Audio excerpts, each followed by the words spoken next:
All right, Fight Fan, it is Black History Month, and we have friend to the room, friend to the show on with us right now. Former welterweight champ of the world, Shawn Porter. What's up, Shawn? What's going on, y'all? He's flying private right now. If you see him, he's in Teterboro somewhere. I don't know. Not true. Look at the private jet behind him. Look. Just going home, that's all. All right, listen, Shawn. No, he don't. That's his side job. He throwing the bags under the plane. That's what he doing. Y'all know I work hard. Y'all know I work hard. That's right. Man. He doesn't want. He don't want the IRS coming for him. But listen, on a serious note, it's Black History Month, and look, you've been somebody that's always been pro-black. You come from good stock. And your father's always been a strong personality, and I want to talk about a particular fighter. But first, I want to ask Shawn, do you remember the first time you've ever won some sort of title, even in the amateurs, whether it was a national title or any type of championship? Can you remember? Can you go back to that time and talk about how that felt? Was the Silver Gloves National Championships. How I'd were been there. I was, the year that I won it, I was 14. Only won that tournament one time, and had been to the Nationals, I think, 6 times. It's the U.S. Championships for the kids. You know what I mean? Just a really hard tournament to win 4 to 5 times in 1 week, and you know, a lot of guys were able to do it multiple times. I only did it once, so yeah, I remember that. Wow, that's amazing, man. Well, you know what? Speaking of championships, I'm glad you brought that up. We wanted to highlight an individual because it's Black History Month by the name of George Dixon, who most people probably don't know. He was the first Black champion in the sport of boxing, you know. And when you look him up and you look at the time that he was the champion, you talk about in the 1800s and in the early 1900s when we talk about things being corrupted now. Barack, he was the first Black athlete to win a championship in any sport. No, any sport. Thank you, Mr. Wikipedia. I got you. But the thing is that I'm talking about if you got 50-something draws, right? You look at that and you say, that's crazy. 50-something draws. If there's corruption now, we know that some of those guys were from the UK, some of those guys were white fighters, and you were in their backyard and you beat them up, but you're not getting a victory. Yeah. You know, just to go back to what Aki said, I mean, he was the first recorded Black champion of any sport. Mm-hmm. And so, I mean, when you say that, man, it just, you know, you just have to salute that and understand that he was doing something that not very many people can fathom in terms of the energies and the obstacles that he was up against in order to remain faithful, remain diligent, remain responsible to himself and to his race, and to continue to go forward and fight through every adversity I'm sure he had to face just to become a world champion. It's amazing.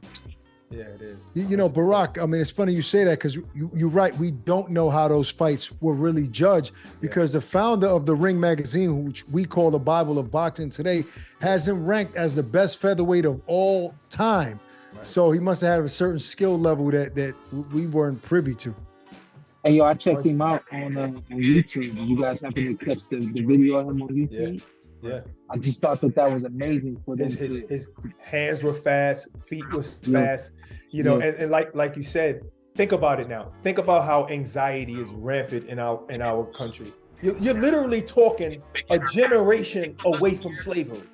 Yeah. What are you doing fighting any white man? What are you doing fighting anyone? Yeah. You know what I mean? Yeah. So he had to deal with a lot, and he fought those obstacles mentally first and then fought them in the ring. And you talk about the time when his 7th fight was a 15-rounder. He was fighting back when it was 20 and 25 rounds. These guys were built different. Yeah. The thing that I found myself doing while I was researching him, I'm not gonna front like I've known about him my whole life, and I'm a humongous fan of what he did for himself and for those I'm sure that were close to him. But the thing I found myself doing was trying to imagine what his personality may have been like, trying to imagine who he may have been as a person to get into some of the rooms that he was able to get into, to get in some of the rings he was able to get into and perform in front of people who I'm sure did not really adore him. And then even beyond that, I thought about it, you know what? Maybe Canada or wherever he was fighting, maybe it wasn't so bad. Maybe he did have people that adored him if he was someone that could be adored, you know. So I found myself really trying to imagine who he was and how he was able to cope with everything he, I'm sure, dealt with at some capacity in his lifetime. In order to be recorded a champion, you had to be within the part of boxing that was controlled by white people. I want to be upfront with that. So there weren't black people being able to go to these events. You know, there's not going to be black people in crowds. If you look at Muhammad Ali's fights back in the days, that famous picture of him from up above, it's nothing but white people in the crowd. And that was in my mother's time. You know what I'm saying? You talk about 1960s and 1970s. You know what I mean? So imagine then 100 years ago, you imagine how it was then. Black people weren't going to these events. You didn't have supporters. He didn't have people who loved him out there in that crowd. This man was he did so much in a short period of time. He died at 37 years old. Yeah. So he had a short life. Listen, Shawn, what I know this is a generic question, but I have to ask you, what does Black History Month mean to you?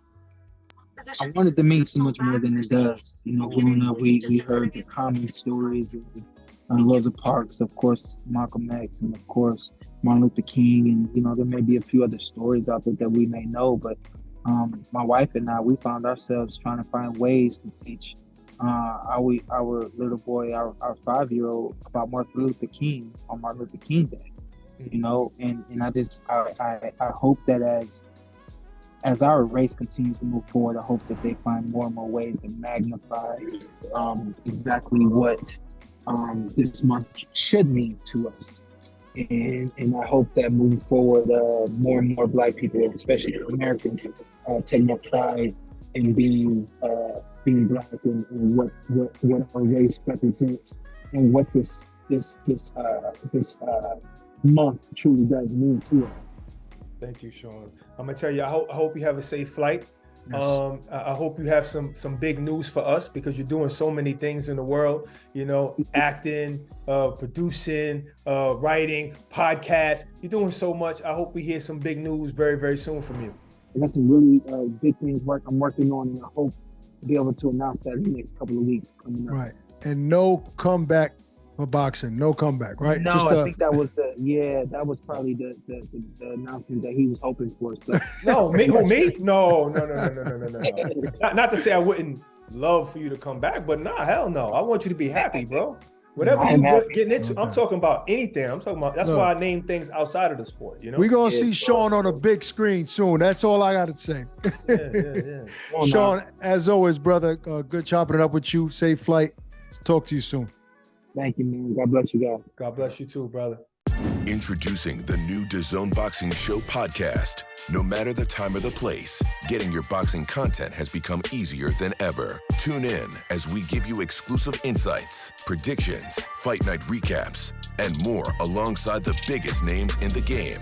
All for free. Available globally every Thursday across all audio streaming platforms, and with new episodes dropping weekly to give you the latest news. Just type in the DAZN Boxing Show podcast, listen in, and enjoy.